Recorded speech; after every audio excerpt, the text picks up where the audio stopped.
Hello, happy Wednesday. And welcome to another video of a successful transition from monogamy to open.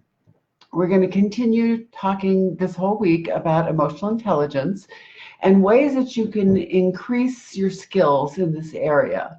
Yesterday we talked about the foundational piece, which is self-awareness, and that's a very important piece, to be aware of your own emotions. And the next stage after self-awareness is self-management. Now, self-management is the ability to use your self-awareness of your emotions, in order to manage what you say and what you do in different situations. And while it can be very helpful in your self-management to just stop, take a deep breath, slow down your thinking to keep you from exploding or responding spontaneously in the moment, there's more to it than that. Similar to the way a volcano explodes, your emotions can be very similar. However, like a volcano, there is more going on under the surface before it explodes. And the same as with your emotions. If you really stop and think about it, there's a lot more going on before you ever get to that point of exploding. And I often, when people are dealing with anger issues, I often talk with them about what is behind the anger. The anger is the outlay of the emotion, but there's more going on behind the scenes and underneath the surface. And so that's very important to be aware of when you're dealing with your emotions. Though let's face it, taking that time to just stop and think, it can be a very great self-management tool. Now let's talk about the top 5 strategies for dealing with your self-management. Now, the very first one is breathing. Now, most of us really do not breathe right. We breathe way too shallow. We breathe much more from our chest and the top of our lungs. We don't do what's called good belly breathing. And that becomes a problem because it gives you enough oxygen to function, to do the basic functions of your body. However, it doesn't really give you the amount of oxygen that your body really needs to do more complex functions and to keep you more alert, focused, and calm. And the problem is this can lead to poor concentration, forgetfulness, mood swings, more depressed and anxious thoughts, and it really handicaps your ability to self-manage.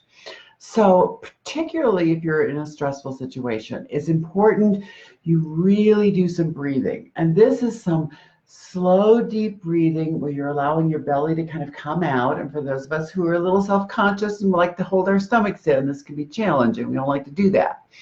But allowing that belly to come out really draws in the oxygen deeper into your lungs, and then slowly breathing out through your mouth.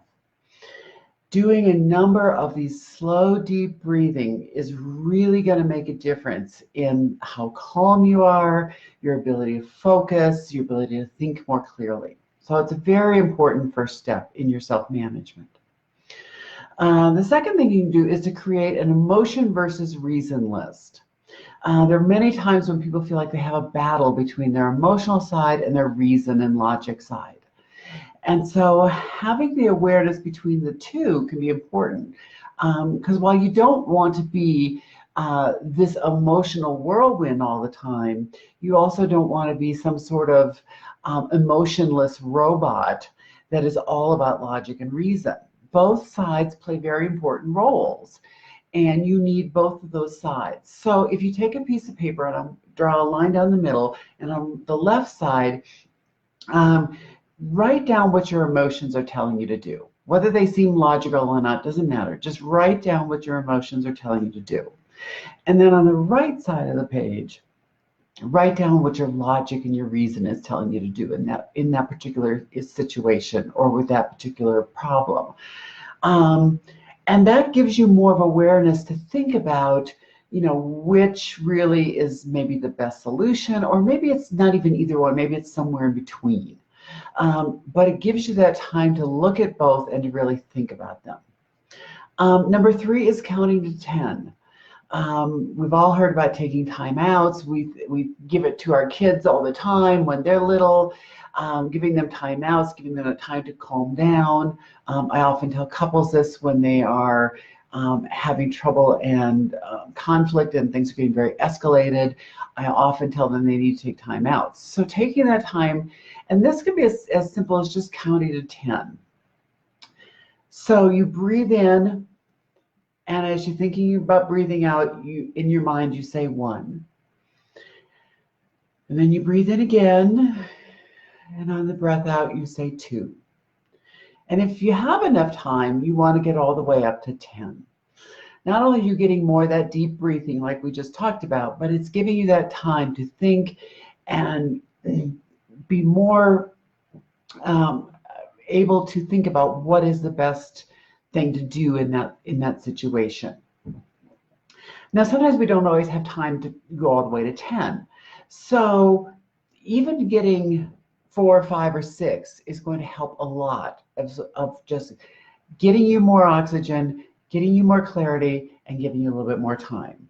Now, if you're in a conflict situation with someone, they says something to you and they're kind of expecting a quick response, if you have something to drink, if you just have something to drink, you take a sip, people automatically are not going to expect you to respond immediately.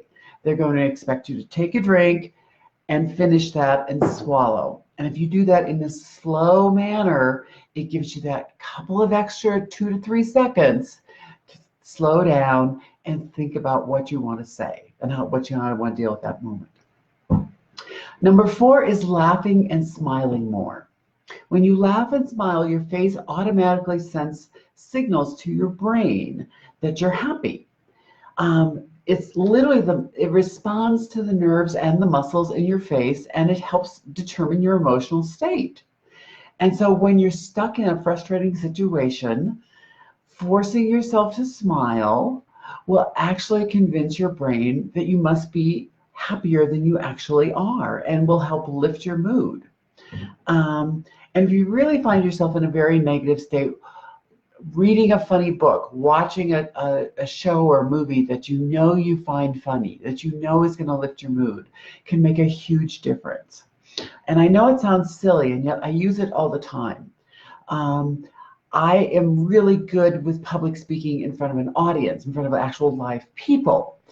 However, every time I have to do one of these videos, I'm in my office by myself. It's me and my computer.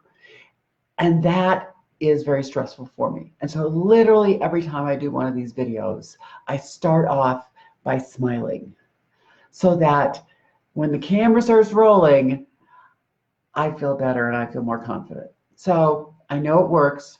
Try it.